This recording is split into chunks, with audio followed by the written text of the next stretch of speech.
Hi listeners, it's Steve from MakCorp and I'm excited to be interviewing Nigel Forrester of Mount Burgess Mining, ASX code MTB, with a great potential project in Botswana, which is the Kihabe Nxuu project. And we'll be talking about a few things, including challenges in the mining sector and the exciting opportunity with the project and where it's progressing for the future. So welcome, Nigel, and thanks for your time today.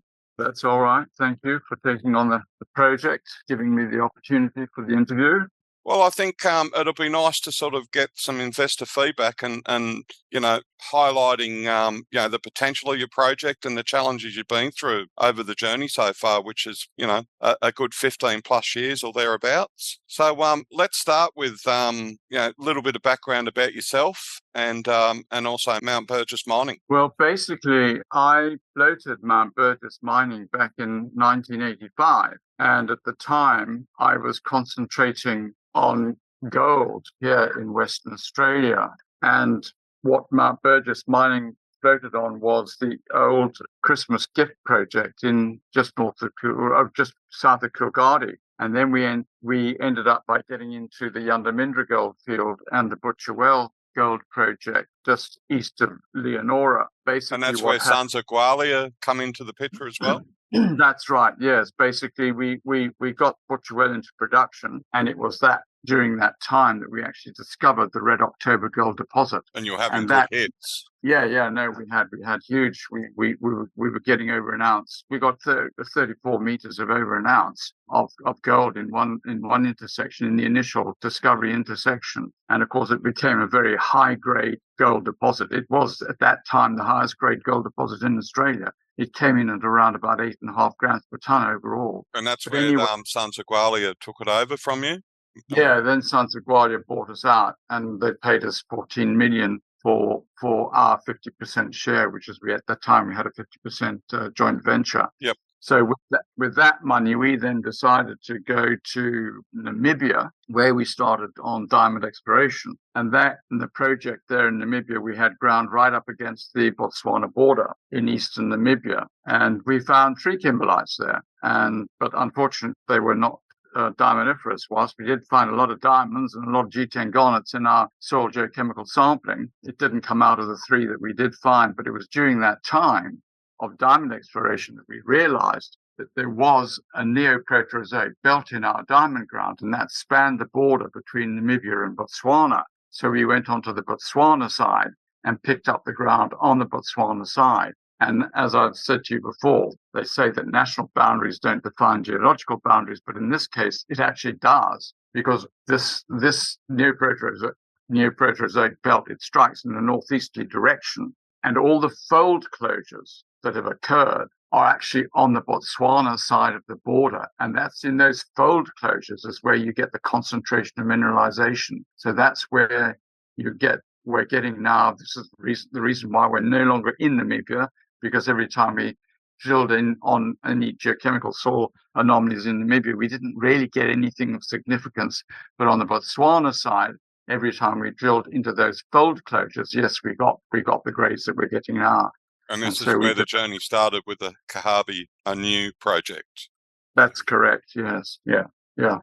So let's talk a little bit about that project. What have you found there so far? Because obviously, what I've read, you've found some critical minerals on the US list. Yeah. Well, basically, what it includes is that they're all polymetallic deposits. We've got 2 main resources there at the moment. We've got the Kihabe resource, which is a 21 million ton resource, and we've got the Nxuu resource, which is a 6 million ton resource at this stage. And they've all got zinc, lead, copper, silver, vanadium, gallium, and germanium. And basically, what we're finding now, we basically have decided that we're going to try and develop the Nxuu deposit first, because it is a very shallow basin-shaped deposit, and it is totally oxidized. And being totally oxidized, it's much more easy to produce metals on site. And we know right now that we can produce 93% of zinc on site from the oxide. So just for our listeners' benefit, that's a huge cost reduction as far as, Oh, huge. Yeah, you Yes. don't have to export it to a smelter. You don't have to export a concentrate to a smelter. You can actually do it on site yourself through solvent extraction and electrowinning. So you can actually have your own mine gate metal sales. And we know that we can produce 93% of zinc on site. We know that we can produce 82% vanadium pentoxide on site. And now what we're doing, and we also know that we can produce silver on site. We've got to do the final test work on silver ourselves, but it's fairly commonly known with very similar oxidized silver projects in the world that you can produce silver on site. Now what we're doing is that we're seeing if we now, to what extent we can produce gallium and germanium on site. Because if we can do that, they will add a very, very significant credit to the project. I don't know if you're aware, but at the moment, with gallium's trading at around about $755 a kilogram. Germanium's trading at around about $2,840 a kilogram. So, they're big contributors, but the big thing with gallium, and you find gallium and germanium in these sorts of zinc deposits. The big thing with gallium is that it has very, very significant intersections well beyond any of the other metals, beyond any zinc, lead, silver, or anything else. And that will mean that if we can recover that on site, our stripping ratio is going to be less than 1-to-1. And just for our listeners' benefit again, gallium, one of the main uses for that is 5G communication, for our mobiles, tablets, PCs, and laptops, that's right. which we all use every day. Yes, that's right. The gallium, not the old silicon chips, which used to be used in your mobile phone, your laptop, and everything else. Basically, with the 5G communication increase in traffic, silicon chips, they overheat now, so they don't work. So they use gallium nitride instead. Okay, they use gallium nitride chips, and they are far more capable of coping with this huge increase in the 5G network traffic. Yes. They can absorb that heat, and they're much faster than the silicon. They're much cheaper than the silicon. So they're resistant. They're taking over. They're taking over from silicon. And just as important with germanium, I mean, one of the main uses for that is the military around the world for night vision. It is, yeah. Germanium is used for night vision, for night aiming. Yeah, it is. Which is obviously critical for the US and other countries. Definitely. It's these drones that fly around, at night, and knocking off various whoever. That's because of germanium. Finishing off with the project, just tell us a little bit more about the deposit. We obviously know about the Z and the Link and the silver, but the deposit you got for the gallium and germanium. Well, we've both Kihabe Nxuu have got gallium and germanium. Both of them have. So, but basically, as I said, because the Nxuu deposit is totally oxidized, we're going to be starting there first. The Kihabe deposit, yes, that the top third of the Kihabe deposit is also oxidized, but then the bottom 2/3 goes into sulfide ore. So basically, because the Nxuu deposit is such a shallow deposit, the average depth to the base of mineralization is only about 42 meters. So we're going to start there. Yeah.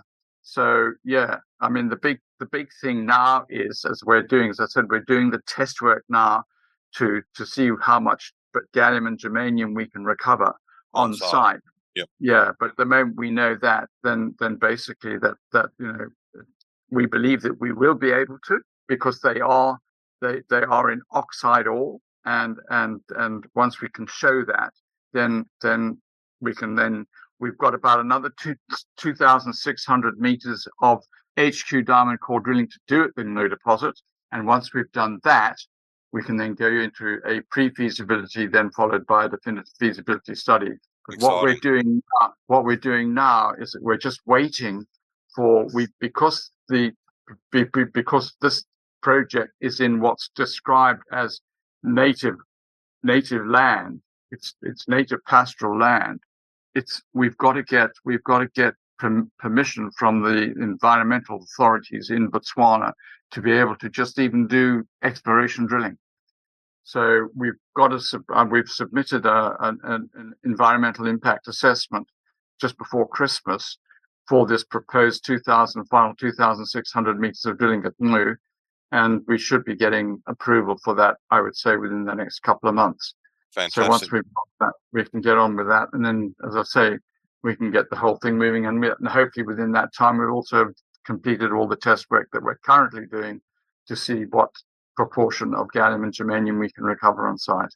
Now, I just want to highlight to listeners, so your market cap's currently sitting under 4 mil, and just looking at your resources, US dollars, you got the potential to have somewhere around 1.7 billion worth of mineral resources. So there's lots of upside and potential there, listeners. There's huge upside. I mean, basically, we're capped at Oz 3 mil. If you convert that US into Oz, it's nearly 3 mil Oz. But then the other thing is that what we need to also do down the line, we know that because the Kihabe deposit is such a big deposit, it stretches over 2.4 kilometers, and all the holes that we've drilled there, and there are only 18 holes that we've assayed for gallium in the Kihabe deposit, but those 18 holes spread right over that 2.4 kilometers, and all of those holes have got good gallium grades in them.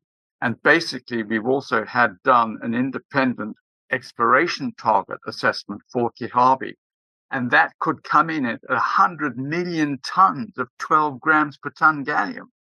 Wow. So that's humongous. That's close to another $1 billion. Now, I just want to highlight again, listeners, just gallium and germanium are very rare on the ASX. If we look at gallium, there's only 16 ASX resource companies with gallium in their projects, and there's very early stages there. There's no real resource there outside of obviously Mount Burgess. And you look at germanium, there's only 7 ASX companies with germanium in their projects, and again, there's not a lot of focus on that or resource outside of Mount Burgess Mining. So there's a lot of upside and potential with Mount Burgess.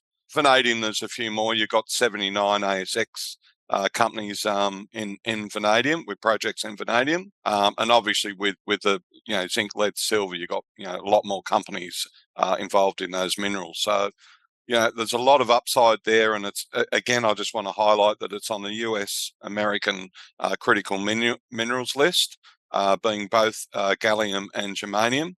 So that's some very good insight to your projects there, Nigel.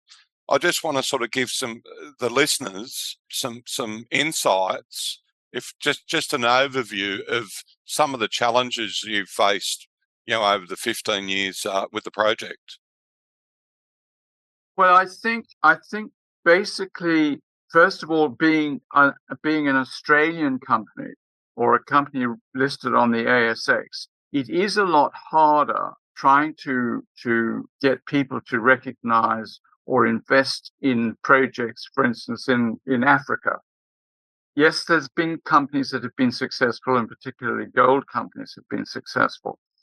But when being, as I said, being listed on the ASX, it's a lot harder to get recognition from the ASX, for instance, compared to if we were listed on the London Stock Exchange, because obviously there being places like Africa where there were so many old British colonies there, they're a lot more familiar with what goes on there.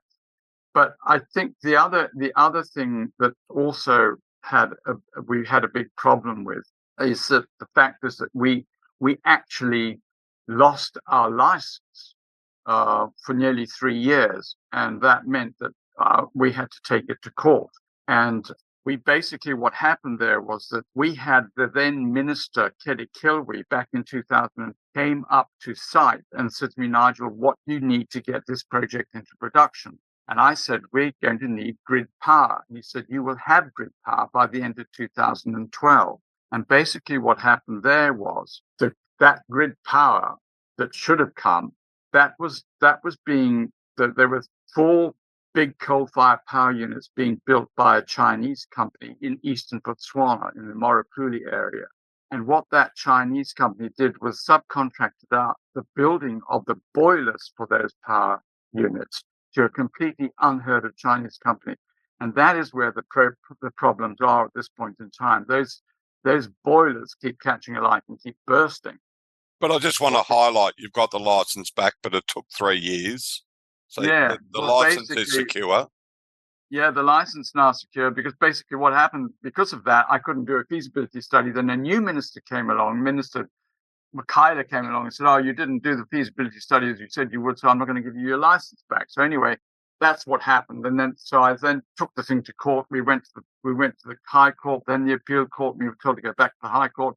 And basically, I then just said to all our lawyers, "Look, I'm going to appeal directly to President Palmer." Now, just something I want to highlight to the listeners, Nigel, is your vision and belief in this project. That you actually sold your dream house and property in South Perth to fund this. In Applecross. It was in Applecross. Yeah, I mean, when we lost the license, when I couldn't raise any money, so to keep the company alive, with Jan and I had to sell our beautiful half-acre home in Applecross, Melville Beach Road. So that shows a lot of the belief and the vision that you got in this project. You put your hands in your pocket and you put a lot of money yourself into the company. Yeah. Well, I mean, the thing is that I'm not prepared to put up. I am convinced the reason that we lost our license was because of corruption, and I'm not prepared to put up with corruption. I'm just not prepared to do that. So this is why we did it. And also the other thing is that we know that the project will work. And that's a great belief. So we're just sort of touching on the shareholdings now. So the directors, including yourself, have got over 13% shareholding. It's close to 17%. The whole lot of them, so it's nearly 17.5% with all of us. Yeah. And just sort of want to touch on your long standing shareholders. We have.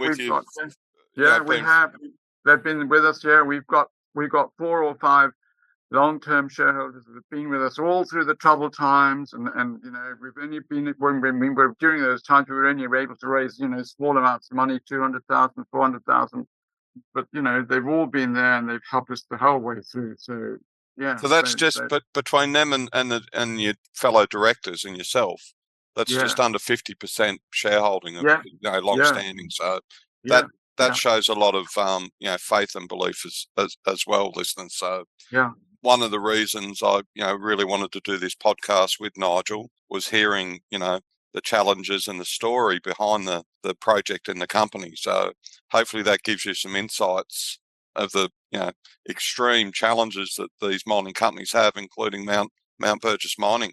So I just sort of want to finish off, Nigel. And obviously there's been a lot of information in this podcast. Why should investors consider investing into Mount Burgess Mining? Well, basically, it's, as I say, we believe this project will work. It's as simple as that. And it's going to be a matter of, yes, okay, we've still got to resolve this power issue, but we do have this now. We do have a memorandum of understanding with Batala Energy, which is now looks like it's going to be able to produce coal-bed methane gas in eastern Botswana. So we could be looking at the potential solar hybrid alternative to grid if the grid power doesn't get fixed in time for us to get going.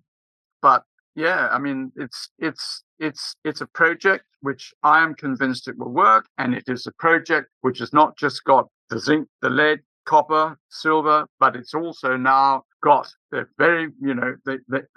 got strategic metals such as gallium and germanium and battery metals such as vanadium pentoxide, and basically these are modern metals, and they're going to be needed. Yes. Where it's going to take time. At the moment, gallium and germanium world supply is commanded by China. And basically, that situation is going to cause friction, as it's currently causing at the present moment, between, for instance, China and the US. But eventually, I mean, there are a lot of zinc deposits in the US and Canada, so eventually they will be all looking for their own gallium and germanium as well.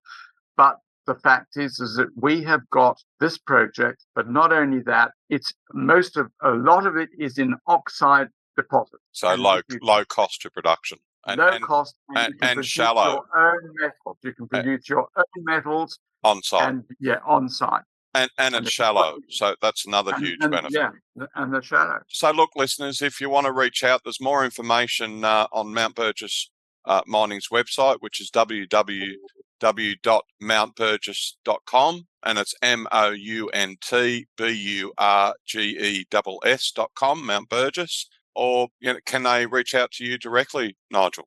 Yeah, if they want, just let me know. My email's nigel@mountburgess.com, and if they want, I can get them on our mailing list so they get up to date with all the announcements that we put out. I just, fine. Excellent. Look, really appreciate your time and the education on the challenges of mining companies, in particular yours, and the exciting, huge potential that you've got moving forward. Thank you very much. Excellent. Yep. Thanks, Nigel. Okay. Cheers. Very much. Great. Thank you. Bye. Bye-bye.